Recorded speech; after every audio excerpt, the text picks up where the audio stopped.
51 years old at kahit halatang stress sa buhay.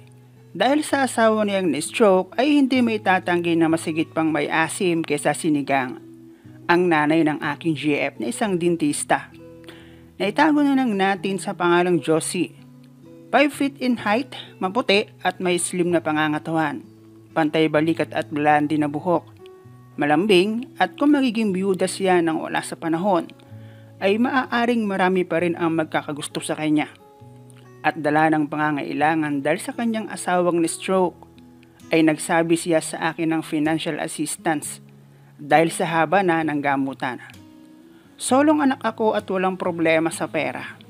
At dahil GF ko ang kanyang anak at madalas akong nasa kanila, nagperam ako ng pera na ipon ko mula sa aking baon na hindi alam ng aking magulang.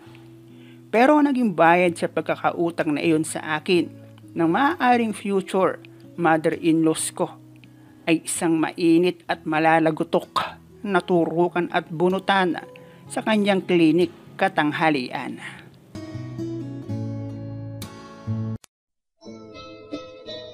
Hello guys and welcome dito sa Kasgul TV. At syempre kung ikaw ay bago dito sa aking channel at trip mo ang ganitong klase ng kwento, palike and subscribe naman dyan. Sa kabila ng masaya at tahimik na pamuhay ng pamilya ng aking GF na itago na lang natin sa pangalang Arlene, healthy kung aking titingnan. Dahil kapwa tuwing umaga ng linggo ay nagja-jogging sila at umiikot sa loob ng aming subdivision. Sama-samang nagsasamba kapag linggo ng hapon at masasabing matagumpay na karir sa kanilang hanap buhay. Ay hindi ko maisip na susubukin sila ng pagkakataon ng ma-stroke si Tito na father ng aking GF at asawa ng dentistang mother ng aking GF na si Dr. Josie. Katulad ng iba mong tagapakinig o mambabasa dito sa iyong munting channel, ay nais ko ding mag-share ng kwento sa pagitan ko at ng mother ng aking GF na isang dentista sa kabilang subdivision kung saan mismo sila nakatira. Halos tabatan lang kasi yung gate ng subdivision kung saan ako nakatira. Ang dahilan kung bakit mabilis akong nakakapunta sa kanila pag nag-message na ang aking GF na si Arlene para maglaro ng siyato kahit kaarawan. At kung paano napunta sa pagitan ko at ng mother ng aking GF ang kwentong ito, ay hayaan mong ikwento ko ang buong kaganapan. Itago mo na lang ako sa pangalang Jason. Unang kita ko pa lang kay Arlene, first year high school kami. Tinamaan na kaagad ako sa kanya. Bukod sa tila diyosa niyang ganda, masarap pakinggan sa tenga ang boses niya pag kami ay magkausap.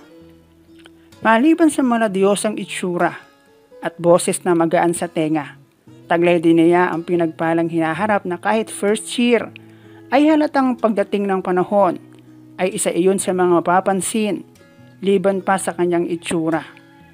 Maputi at may ibang apil din siya na hindi ko nakita sa aking mga kaklasing babae na may mga taglay din namang ganda. At syempre, hindi rin naman magpapahuli ang inyong bida na pinaghirapang buuhin ng aking mga magulang at ng isilang ay may itsura di naman taglay. Bukod doon ay naging uniko iho pa ako ng aking mga magulang dahil hindi na ako nasundan sa kahit anong paraan, posisyon, estilo at kasabihan ng matatanda ang kanilang sinubukan para magkaroon ako ng kapatid na para sa akin minsan masaya at minsan malungkot. Dahil ang magkaroon ng kapatid ay nakikita ko lang sa aking mga pinsan, kaibigan at kakilala. At masaya dahil sa lahat ng bagay pagdating sa aking mga magulang, financial, material ay wala akong kahati.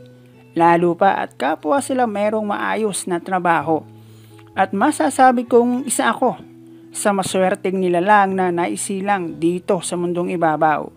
Ang makapag-aral ng elementary, high school hanggang college. Ang makaranas ng kapos sa anumang bagay ay hindi ko naranasan. Na nagagawa ko pa nga ang mag-ipon ng pera mula sa baon na bigay ng aking magulang.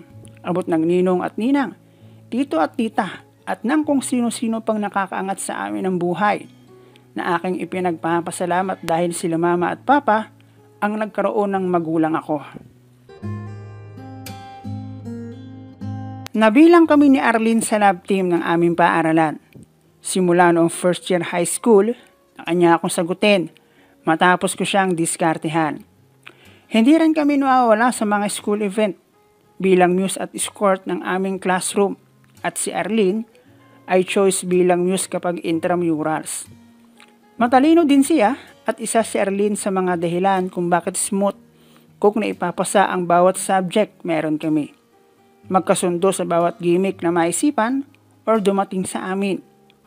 Isa ako sa mga naging high school student na magsasabing ang pagiging high school student ang pinakamasayang parte ng pag-aaral sa buhay ko. Para sa akin halos lahat na yata ng saya nandoon. Para sa akin ang edad na iyon ay ang taon kung saan pwede mong seryosohin at pwedeng hindi. Pwedeng enjoyin, pwedeng hindi ang pag-aaral. Pero para sa akin na merong Arlene habang tinatapos ang bawat taon sa high school, mapapasabi ka na lang ng great. At sa katauhan niya, nagkaroon ako ng GF na, kapatid ko pa. At kasama na doon yung pagiging welcome ko sa kanila at siya sa amin. Third year high school kami nang una kong maipasok ang bola sa dalang basket ni Arlene. At iyon ang isa sa pinaka-the best na birthday gift na aking natanggap noong aking high school days na hindi ko pa inasahan at totally na surprise ako. Nasabi din sa akin ni Arlene na nagkaroon siya ng kapatid na special child pero ayon kay Arlene, grade 5 daw siya sumakabilang buhay na. At kung saan, sa bahay namin. Dati kasi noong elementary pa lang ako, madalas sa amin si lolo at lola. O kaya naman alinman sa aking mga tita na mas matanda sa akin, yung mga hindi busy, para maghatid sundo sa akin sa school. Pero simula noong ako ay mag third year, alam nyo na hindi naman pabata ang lahat ng tao. Lalo na sa aking lolo at lola. At sa aking mga tita hindi sa lahat ng oras lagi silang free. Malaki na rin ako noon at kahit masasabi kong may say kami sa buhay, lumaki naman akong kahit papaano naaasahan sa bahay. Second year pa lang kami ni Arlene, basic na sa amin ang entro. Pero hanggang doon lang kami at natatakot pa siyang ituloy ang bawat namin simulan. At iyon din ang simula kung kailan madalas walang tao sa bahay pero ayaw sumama sa akin ni Arlene. Dahil siguro alam niyang pagdadalawa kami mas mawawalan kami ng pagpipilian kapag amin ang nasimulan. Laman din kami ng mga bakanting classroom kung minsan at lumalabas na nanlalagkit. At noong ako ay mag third year high school at dumating ang araw ng aking birthday, nagtanong ako kung ano ang gift niya sa akin at sagot ni Arlene, doon tayo sa inyo pag wala si na tito. Nakaramdam na ako noon at pabor ang sinabing iyon sa akin ni Arlene. Pero dahil nga matagal ko nang hinihingi iyon sa kanya, at ayaw naman niyang ibigay, ayaw kong ilagay ang sarili ko sa sitwasyong aasa ako. Tapos ako rin lang naman ang masasaktan. Pero syempre, hindi niyo maiaalis sa isip ko ang mag-isip ng kung ano-ano. Lalo pat pakiramdam ko sa tagal na naming puro lang pasakalye, turo, na nakasalang sa arena ang aking si Junior at ready nang umararo. Pero kahit sabihin kusang ibinigay, sa akin ang aking GF na si Arlene ang kanyang nag-iisang kuhol. Sa gitna ng noon medyo makapal na ring water lily, ay hindi iyon naging madali para sa akin. Alam niyo na, pareho kami newbie at noon lang namin ginawa ang ganoong klase ng assignment. Ano pala yun? Yung parang nakakawala sa sarili pag andun ka na. Sa sitwasyong papasok ka na ng buluwagan. Malaki ang kaibahan ng tamang pinta ka lang na parang naglalaro ng pusoy kesa doon sa on-the-job training ka na. At dahil umabot kami ng college na kami pa rin ang magjowa, isipin nyo na lang kung ilang ulit na kaming naglaro ng shato. Dahil kapwa kami madalas ay walang tao sa bahay. Hindi lang yon. Hindi rin kasi nagkakalayo ang mga bahay namin. Magkabilang subdivision at halos tapatan lang ng gate. Message lang na walang tao at matik Happy New Year kahit Semana Santa. Yun nga lang ay medyo dulo ang kina Arlene. Pero noong kami ay high school, madalas kaming gumawa ng assignment na walang kinalaman sa aming subject sa bahay dahil mas komportable. Pero noong mag-college kami at halos naging madalas na rin ang aking pagpunta sa bahay ni Arlene, madalas doon kami sa kanila. Yun nga lang habang tumatagal nakakasawa din pala. Kung dati, as in alis lahat ng sagabal at mas gaganahan ka kung hain lahat ng ulam. Noong umabot kami ng college na kami pa rin ang magjowa at di maiwasan ang nakagawian, umabot kami sa puntong basta makaisa lang. Kahit nasa living room habang nagni-Netflix. Sa kusina, kung minsan nga kahit naglalaba pa. At tingin ko, ganoon siguro pag sobrang tagal nyo na at lagi pa kayong magkasama. Pero bukod sa umay na, may iba pang dahilan. At yun ay dahil sa klinik ni tita. Pero hindi ko naisip na magkakaroon ng twist ang pagiging mag-on namin ni Arlene at ang pagkakakilala ko sa kanyang mga magulang nung ma-stroke si Tito, father ni Arlene.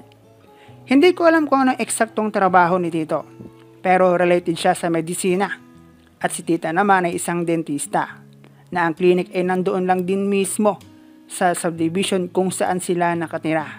Ang dahilan kung bakit noong kami ay college, iniwasan namin ang alis lahat kapag gagawa kami ng project sa kanilang bahay. Iwas huli. At sa tagal naming magjowa hindi lang isang beses kaming halos jumakpat. Pero I'm sure alam nila ang kababalaghan kapag wala sila. At kami lang ang nandoon sa bahay. Pero simula nang ma-stroke si Tito, naging madalang na. Dahil nasa bahay si Tito at madalas ang nagiging bantay ay si Arlene.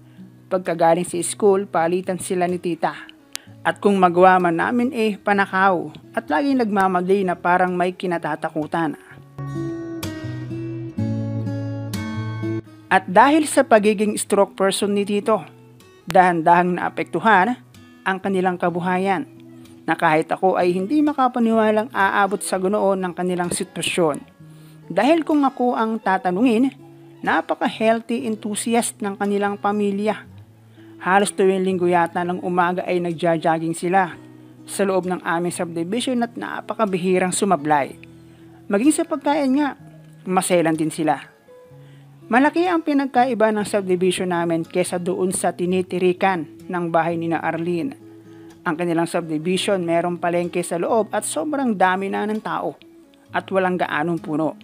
Hindi tulad sa amin na mapuno at merong circle na pwedeng ikutan para sa mga siklista at gustong mag-jogging. Maging ang pagiging dentista ni Tita Damay. Dahil nakakapagbukas lamang siya ng klinik kapag nakabalik na si Arlene galing sa school. At si Arlene naman, wala nang panahon para gumimik. Pagkatapos ng klase dahil kailangan niyang umuwi kaagad. At syempre sa pagiging magjowa namin ni Arlene. Ang hirap kaya ng patago at nagmamadali. At sa loob lamang ng isang taong bedridden ni Tito, kita ko kung gaano sila nahihirapan. Hanggang mapento si Arlene ng pag-aaral sa kalagitnaan ng kanyang pagiging third year college. At si Tita, nagsabi sa akin ng tulong kung meron as pinansyal. Hindi naman ako magastos na tao at masasabi kong may naitulong sa akin si Arlene sa bagay na iyon. High school to college na pagiging mag-on namin. Naisip ko rin na baka kami na ang magkatuluyan dahil kilala na namin ang isa't isa. At kaming dalawa, school bahay lang. Ang dahilan kung bakit nagkaroon ako ng ipon. Hindi siya bastang ipon, malaking halaga. At hindi iyon alam ng aking magulang. Madalas ko lang bilangin kapag ako ay nasa room ko at ang iba naman, nasa bangko. Kalahati ng aking savings, ipinahiram ko o ibinigay ko kay tita.